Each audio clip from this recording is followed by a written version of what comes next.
Assalamualaikum warahmatullahi wabarakatuh. Hari ini kita akan belajar tentang IPA, materi unsur, senyawa, dan campuran. Pada materi ini tentunya kita akan mempelajari tentang partikel penyusun unsur, senyawa, dan campuran. Lalu apa saja sih partikel penyusun unsur, senyawa, dan campuran? Untuk mengetahuinya, mari kita simak video selanjutnya.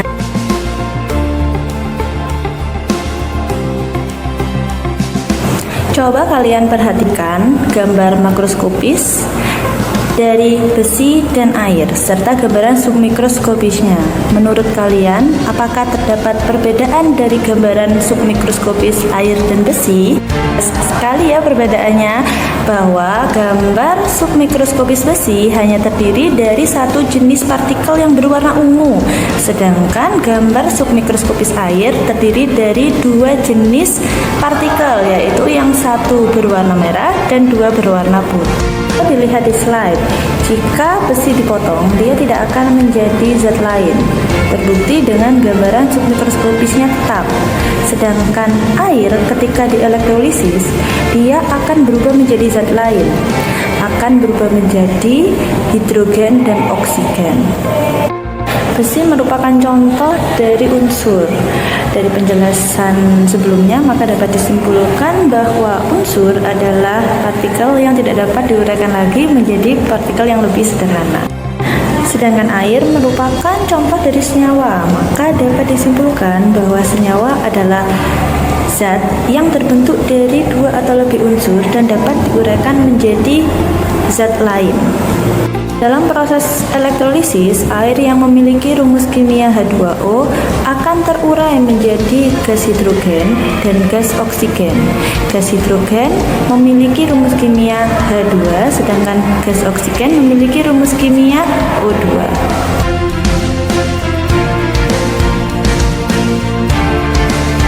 Lalu, apa saja partikel penyusun unsur? Mari kita lihat gambar ini. Di sini terdapat gambaran submikroskopis besi dan oksigen. Coba sih kalian tentukan persamaan dan perbedaan dari gambaran submikroskopis tersebut. Nah, persamaannya tentu dapat dilihat ya, jika gambaran submikroskopis dari besi dan oksigen sama-sama terdiri dari satu jenis partikel, yaitu kalau besi itu hanya bulatan berwarna ungu, sedangkan oksigen hanya bulatan berwarna merah.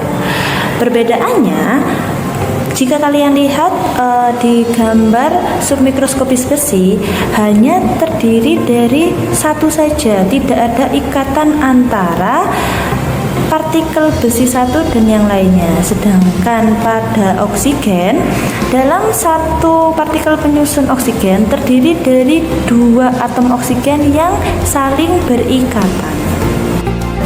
Nah, besi dan oksigen sama-sama kita sebut sebagai unsur, akan tetapi partikel penyusun dari besi dan oksigen berbeda.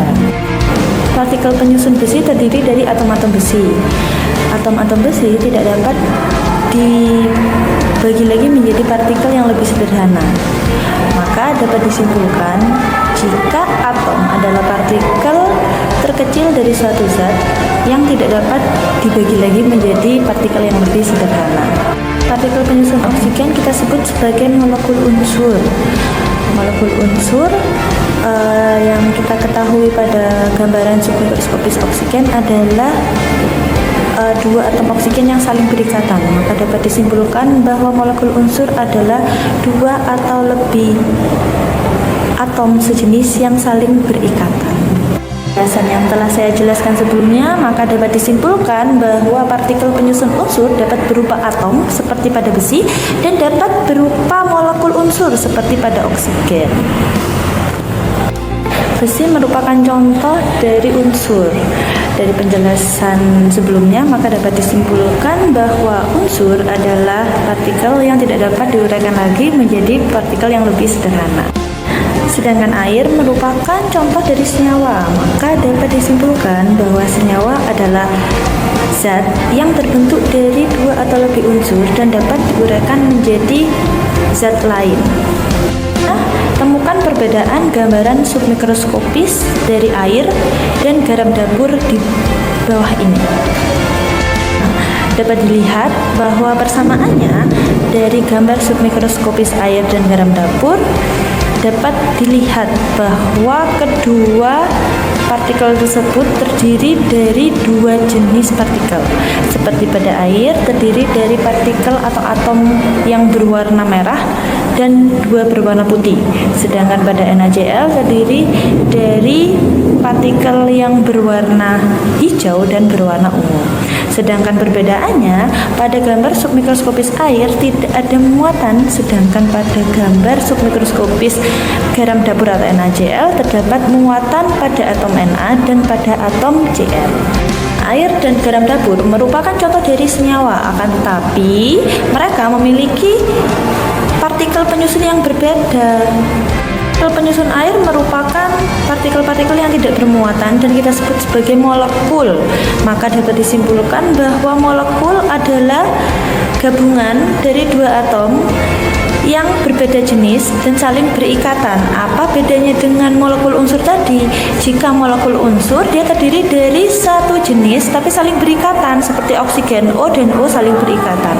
Akan tetapi jika molekul saja, maka dia dari dua jenis atom yang berbeda. Contohnya H2O terdiri dari satu atom O dan dua atom H. Kita lihat partikel penyusun NaCl yaitu Na+ dan Cl-. Partikel tersebut bermuatan. Jika partikel tersebut kita sebut sebagai ion, maka dapat kita simpulkan bahwa ion merupakan partikel yang bermuatan yang menyusun suatu senyawa tersebut. Maka dapat disimpulkan bahwa partikel penyusun senyawa ada dua. Yang pertama adalah molekul dan yang kedua adalah ion. Ikatannya terjadi antara molekul dan ion juga akan berbeda, tapi akan dijelaskan pada tingkat lanjut. Oke, tentang campuran. Sebelumnya kita telah membahas partikel penyusun zat tunggal, yaitu senyawa dan unsur. Sekarang kita akan masuk ke dalam campuran. Tentunya di kehidupan kalian sering menemui campuran. Contoh yang sering kalian lakukan adalah mencampur antara air dan gula. Rasanya pasti manis kan? Kita sebut sebagai larutan gula. Lantas gambaran submikroskopisnya dapat kita lihat pada slide. Ada molekul-molekul yang berwarna merah dan putih dan biru, dan molekul yang berwarna biru dan hitam.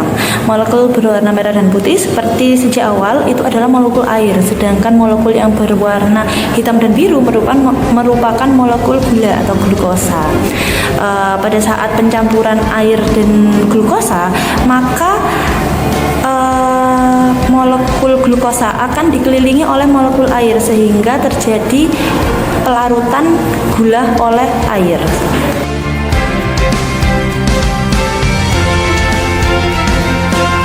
Nah, itulah penjelasan saya tentang partikel, penyusun, unsur, senyawa, dan campuran. Semoga bermanfaat ya. Sekian dan terima kasih. Wassalamualaikum warahmatullahi wabarakatuh. Sampai jumpa.